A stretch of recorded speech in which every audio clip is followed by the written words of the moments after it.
Assalamualaikum warahmatullahi wabarakatuh.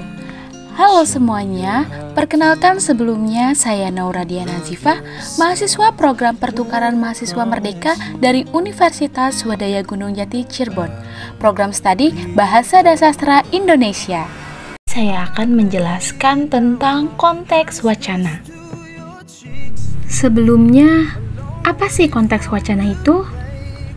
Menurut Haliday dan Hasan, yang dimaksud konteks wacana adalah teks yang menyertai teks lain. Di sini dimaksudkan yang menyertai teks itu meliputi tidak hanya yang dilisankan dan dituliskan, akan tetapi termasuk juga kejadian nonverbal lain secara keseluruhan lingkungan teks itu. Wacana sendiri terdiri dari 4 jenis. Apa sajakah itu? Ya, yang pertama ada peranggapan, implikatur, dieksis, dan inferensi. Nah, akan tetapi saya hanya akan menjelaskan 2 dari 4 jenis konteks wacana, yaitu dieksis dan inferensi. Untuk yang pertama, saya akan menjelaskan tentang dieksis. Sebelumnya, apakah teman-teman tahu apakah itu dieksis? Jika belum tahu, maka saya akan memberitahu. Dieksis wacana sendiri itu merupakan kategori yang merujuk pada bagian-bagian tertentu dalam wacana yang telah diberikan atau juga dikembangkan. Untuk lebih singkatnya, dieksis wacana itu merujuk pada kalimat yang telah diucapkan atau yang akan diungkapkan. Dieksis wacana sendiri juga memiliki fungsi dalam wacana, yaitu untuk mempermudah penafsiran atau pemahaman wacana baik secara tulis maupun lisan secara utuh.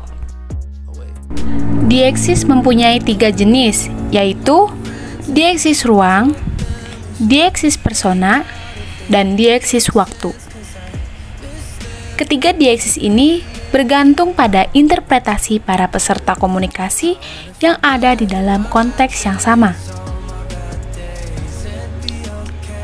Dieksis juga bisa dilihat dari bentuknya.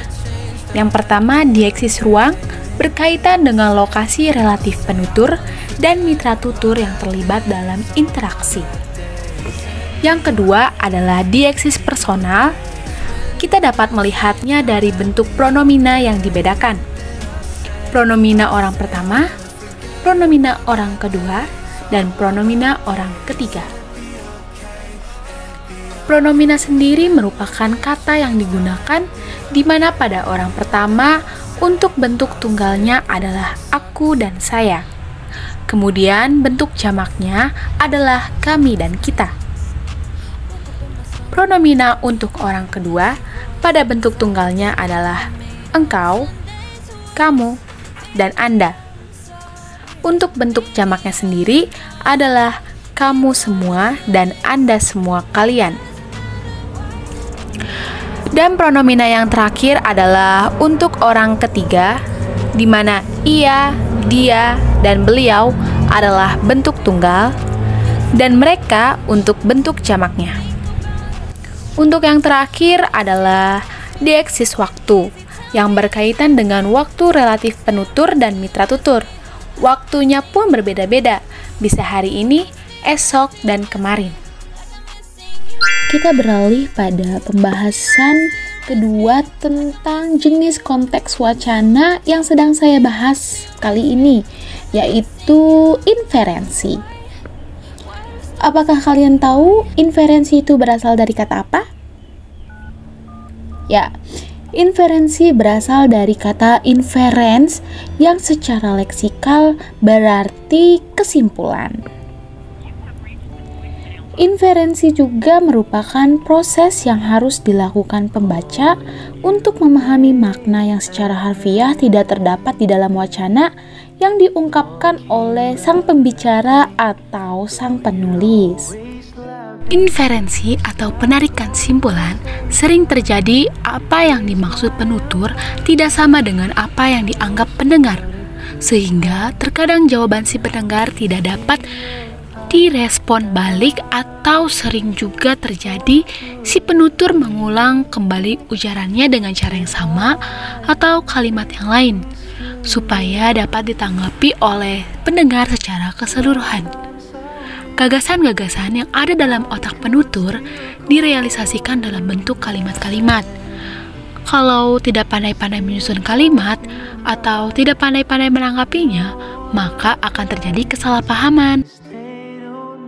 Dalam inferensi pun terdapat faktor penting untuk memahami wacana inferen.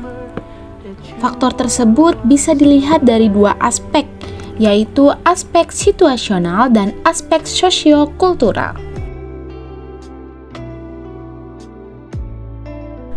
Untuk lebih jelasnya, saya akan memberikan contoh dari jenis konteks wacana inferensi.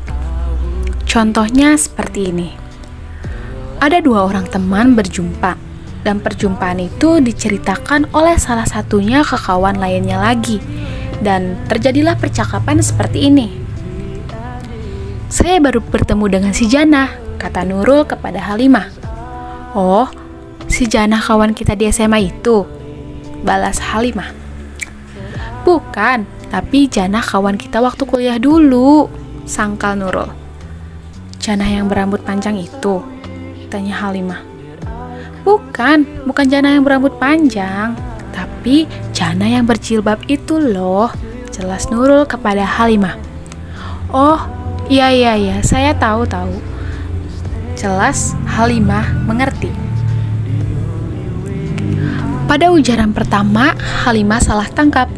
Yang tergambar di benaknya adalah si Janah teman SMA mereka. Setelah diterangkan oleh Nurul bahwa Janah teman waktu kuliah mereka, Halimah salah tangkap lagi. Karena yang diduga oleh Halimah adalah Janah yang berambut panjang. Sesudah kalimat ketiga dari Nurul, barulah Halimah paham siapa si Janah sebenarnya. Walaupun tanggapan tentang si Janah sudah jelas, akan tetapi apa yang dipikirkan oleh Nurul tidaklah dapat ditanggapi seluruhnya oleh Halimah, karena masih banyak hal yang masih tersembunyi. Misalnya, kapan Nurul bertemu, di mana bertemu, berapa jam. Dapat dikatakan bahwa yang ditanggapi pendengar dari ucapan penutur itu hanya beberapa bagian saja dan tidak seluruhnya. Sekian pembahasan dari dua jenis konteks wacana, yaitu dieksis dan inferensi. Kurang lebihnya saya haturkan mohon maaf.